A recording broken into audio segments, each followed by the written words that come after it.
You say that the UFC is better than boxing. It's true, and you know it's true. It's not true. Come on, even he's smiling. Yo, come on, bro. Yo. The world of combat sports just got spicier as undefeated boxing champion Shakur Stevenson threw down the gauntlet to UFC lightweight king Ilia Topuria during a live stream that had fans buzzing across social media platforms. Let me ask you guys a question. You don't think like Jon Jones would dominate in boxing, honestly? Hell no. What? Hell okay, Ilia Topuria.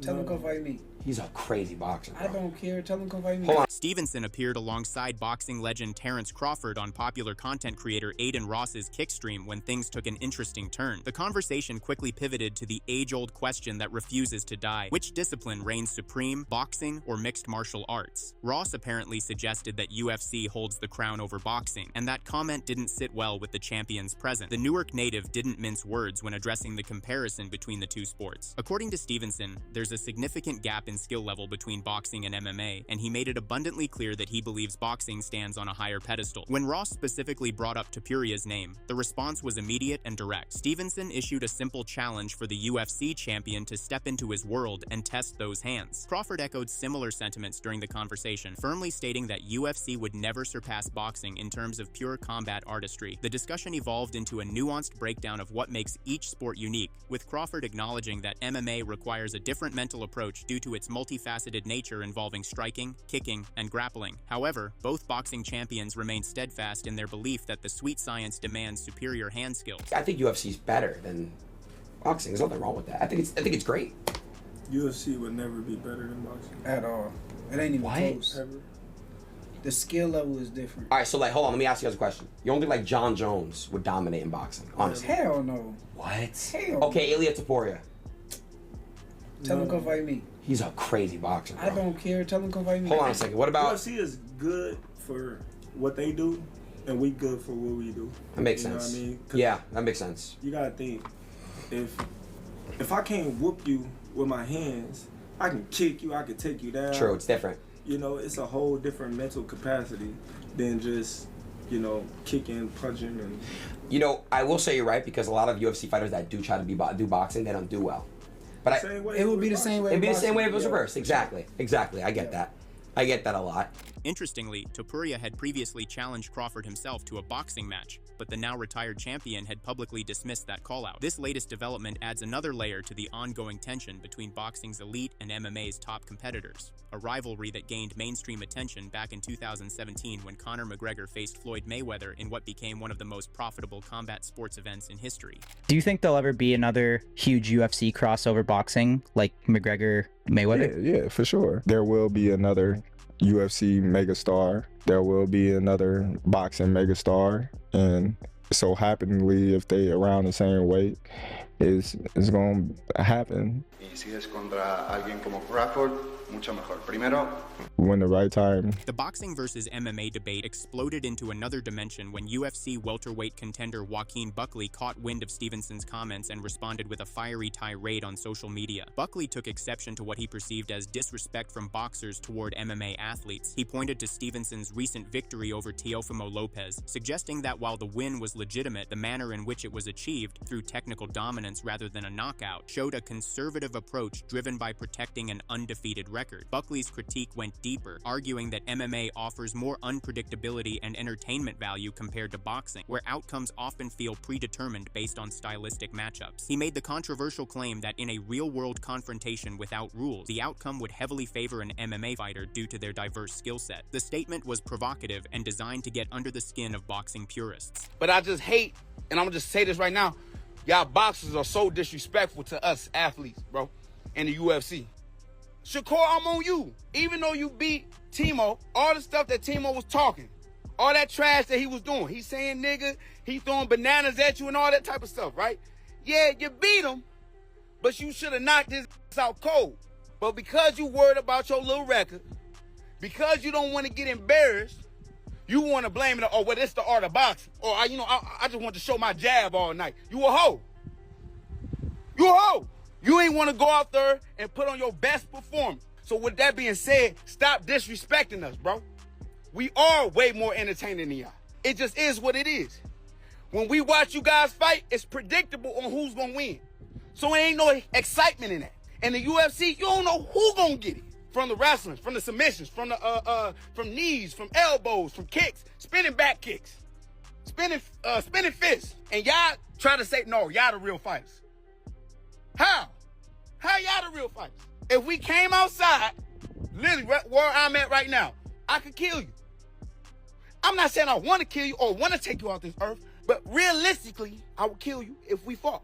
Away from the intersport warfare, Stevenson has been navigating complex waters within boxing itself. The 28-year-old recently captured the WBO super lightweight title by defeating Lopez at Madison Square Garden in a performance that showcased his exceptional defensive abilities and ring intelligence. All three judges scored the fight identically, awarding Stevenson a lopsided victory that established him as a 4-division world champion. However, not everyone in the boxing community was impressed with the performance. Hall of Fame inductee James Toney offered a rather harsh assessment, calling the fight boring and suggesting that Stevenson lacks the aggressive instinct that made Toney himself such an exciting fighter during his prime. Emphasized that Stevenson needs to incorporate more combination punching and sustained offense to truly captivate audiences. Toney's own career featured 77 victories with 47 knockouts, giving him a stoppage rate significantly higher than Stevenson's current mark of 11 knockouts in 25 fights. But did you see the fight? Yes, I saw the first 6 rounds. It was boring. All right, see, if he did like I did, combinations and punches and boom and push it together, it'd be exciting. But it was, come on, dog. So what did he need to do to improve or to make better? Put the dog in. Get the dog in it. Get some dog. You know what I'm saying? He has to get the dog. All right. What do you tell Shakur Stevenson? Hey, Shakur. Yeah. Ain't no hate. I don't hate on nobody. I have mine.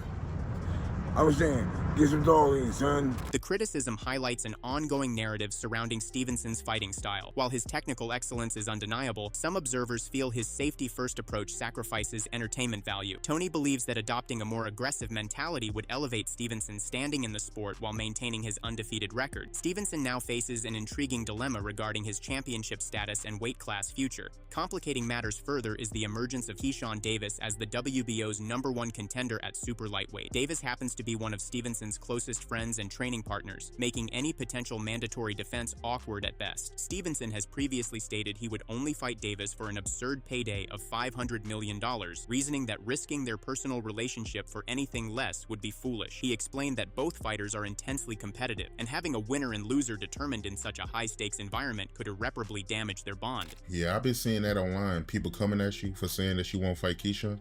Yeah, I just don't understand it. Like, I get how you feel when you don't know somebody's relationship with somebody, but if this is my brother, my right-hand man that I look at, why am I putting on the show in front of y'all people? What am I fighting my brother for in front of the world? And that could fuck up our relationship, because at the end of the day, I'm competitive as fuck. He's competitive as fuck.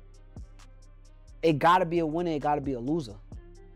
I don't plan on letting no nigga beat me. I don't care who it is. So at the end of the day, that will come in between me and his relationship. I don't give a fuck how anybody else feel about it, but I know for a fact, like, that will make us have a certain relationship that we don't have now. So unless motherfuckers giving us $500 million or some crazy shit that's gonna like feed our families for the entire rest of our lives and our generation to come after that, then I don't really understand like how y'all feel about it. Or I don't give a fuck. It is what it is. So you feel like if you two fight, it's no way y'all can be friends after that? Yeah, I mean, at the end of the day, you gotta realize when you fighting, you don't know what can happen in a boxing ring. At the end of the day, I could kill him, he could kill me. Fortunately for Stevenson, the WBO isn't expected to mandate that contest immediately. Speaking of Haney, several boxing analysts consider him the most dangerous opponent currently available for Stevenson. Former world champion Chris Algieri specifically highlighted Haney's combination of size, length, athleticism, ring IQ, and endurance as factors that could pose unique problems. Algieri pointed to Haney's competitive showing against Vasyl Lomachenko as evidence that he possesses the tools necessary to contend with elite-level boxers. Haney became a 3-division division champion himself by defeating Brian Norman Jr. for the WBO welterweight title. A potential matchup with Stevenson would pit two of boxing's brightest young stars against each other, with Stevenson chasing a 5th weight class title that would match the achievement of his mentor Crawford. The number one fighter you think has the best chance to defeat Shakur Stevenson is? Devin Haney. Devin Haney. Big, long, athletic, high IQ, great jab, good feet, great endurance. It's all the things you need if you're even going to think about contending with Shakur Stevenson. And Haney's got it, man. And he also has the experience. He's got the maturity. He's been in with top flight guys. You spend 12 rounds with Lomachenko and it's a close fight. And yes, a lot of people argue that he lost that fight. I don't care. If you're neck and neck with Lomachenko, that speaks a lot to your ability to deal with, high ring IQ. Meanwhile, boxing legend Roy Jones Jr. offered his perspective on who might eventually hand Stevenson his first professional loss. Jones identified Gervonta Davis as possessing the natural ability to potentially upset Stevenson, though he emphasized that discipline currently separates the two fighters. Jones noted that while he would favor Stevenson in their current forms due to superior focus and professionalism, Davis represents a unique threat if he can eliminate distractions and bring his full arsenal to the ring. Now, at this point, it might be a fantasy fight with what, Tank has going on outside the ring. Yep. But who wins that fight right now, in your opinion? Right now, Shakur wins it because of his discipline. Because he showed against Teofimo that he can stay very disciplined all night. And he's the type of guy, he don't really do a lot of crazy stuff in his life normally. So it's like discipline is a thing that is not only exercised inside the ring, it's exercised also outside the ring. And as we see, sometimes Gervonta has problems with discipline. But we have never seen Shakur have problems with discipline. We've seen him be more disciplined at the right times than we've seen him not have discipline. So with the fight being like it is right now, I would lean towards Shakur because of his discipline, but don't get it twisted. If somebody could beat him, Tank Davis would be that person because of his intangibles. When Tank is disciplined and got his mind on right, Tank is a problem for anybody.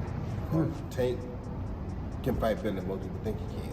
It's just that sometimes his outside antics get the better of him and it makes people think less of him, but don't underestimate Tank Davis. If Tank is motivated and ready to fight, Tank is a problem for anybody. Tim Bradley provided a surprising dark horse candidate in his analysis. Rather than endorsing obvious choices, Bradley pointed to O'Shaquie Foster as someone with the technical skills to give Stevenson serious problems. Bradley acknowledged that Foster lacks mainstream recognition compared to fighters like Lopez, but insisted that his pure boxing ability deserves pound-for-pound consideration. The specific attributes that make Foster intriguing include exceptional range management, a dangerous southpaw jab, and distance control that mirrors Stevenson's own strengths. Bradley even mentioned that Stevenson's last amateur defeat came against a southpaw, hinting at a potential stylistic vulnerability. Shakur goes down and fight that man right there.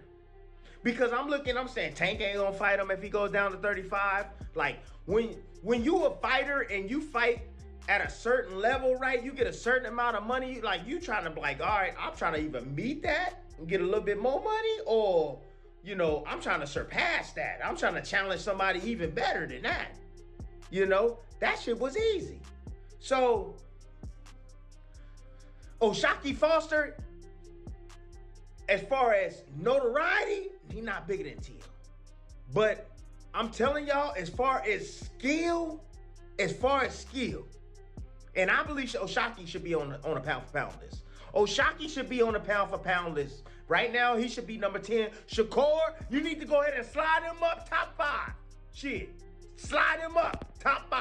For real. Adding another name to the mix, British welterweight Conor Benn has expressed interest in facing Stevenson despite the significant weight difference. Promoter Eddie Hearn acknowledged that while Benn would enjoy size and power advantages, the skill gap makes it an extremely difficult fight for his fighter. Hearn's wish list for Stevenson includes unification opportunities and matchups with elite names like Haney, Gary Russell, Richardson Hitchens, and others at super lightweight. So we got to make sure that Shakur gets the chance to fight all of those elite guys within his era, because I think Crawford would have beaten all of those people, but he never really got the chance to do it. And Shakur can do it. I'm talking, Devin Haney. I'm talking, unifications if he stays at 140. Gary Russell. I mean, they have Dalton Smith, Richardson Hitchens. Other fighters. I don't know, Schofield, Murataya, there's so many great fighters that he can fight, and you pick him against everybody. You know, it's a name only you didn't moving up. mention there, Conor Benn. Yeah, he was I mean, called look, into Conor, the ring. You know, I'm looking at that fight as someone who represents Conor Benn. I'm thinking the only bit I like in that fight is the size, right? Because Conor has a big size advantage, and he'll punch a lot harder than Shakur, but it's Shakur, and you know, it's a very difficult fight. But Conor's just out of control on smoke, and wants everybody and I mean, he's like in the ring, up and down the ring, he's like headbutting him in the ring, facing off against him. And for me, you know, when we talk about Conor, I want to see him win a world title. I mean, there is an obsession with a lot of these young fighters. You heard it in, I don't know if you saw that Canelo Alvarez clip with Rick Reno, where he's talking about fame and money and all. And Canelo was saying, look, chase greatness, and all that stuff comes with it. And I really want Conor Benn to win a world title. Andre Ward, who has played a significant role in Stevenson's development, made a bold prediction about a potential Benn matchup. Ward acknowledged Benn's aggressive style and genuine danger, but believes those attributes would prove insufficient against Stevenson's technical superiority. He's in there in the ring with Conor Benn. Do you like that fight for sure? Absolutely, yeah. How do you think that one goes? Conor's always dangerous. He's gonna come forward, but man, it's gonna look a lot like that. And there's no disrespect to Conor Benn. You know, I respect what he does and how he does it, but the skill set, bro, is different. Promoter Frank Warren delivered an even blunter assessment, warning Benn not to confuse his recent victory over Chris Eubank Jr. with being ready for someone of Stevenson's caliber. Warren emphasized that Stevenson operates on an entirely different level than Eubank, making any stylistic comparison meaningless. What did you make of Conor Benn getting in the ring afterwards? He's looking to make a fight. He's looking to earn some money. But listen, Shakur Stevenson isn't Chris Eubank Jr. There seems to be a big appeal for Conor at the minute. Well, good. There is a big appeal. So you know, if he gets his chance, it's a big fight for him. But do not confuse Shakur with Chris Eubanks Jr. As for Stevenson's immediate future, he has mentioned interest in facing Isaac Cruz while remaining at super lightweight. However, a move to welterweight remains possible, especially given the intriguing matchups available at that weight class. Whether he stays at his current weight or moves up again, Stevenson continues building a legacy defined by technical brilliance, strategic intelligence, and an uncompromising commitment to remaining undefeated. The call-out of Topuria represents just the latest chapter in Stevenson's evolving story as he navigates the complex landscape of modern boxing, while occasionally stirring the pot with fighters from other disciplines. Whether that fight ever materializes remains uncertain, but it certainly adds another fascinating subplot to the ever-entertaining boxing versus MMA rivalry that shows no signs of cooling down.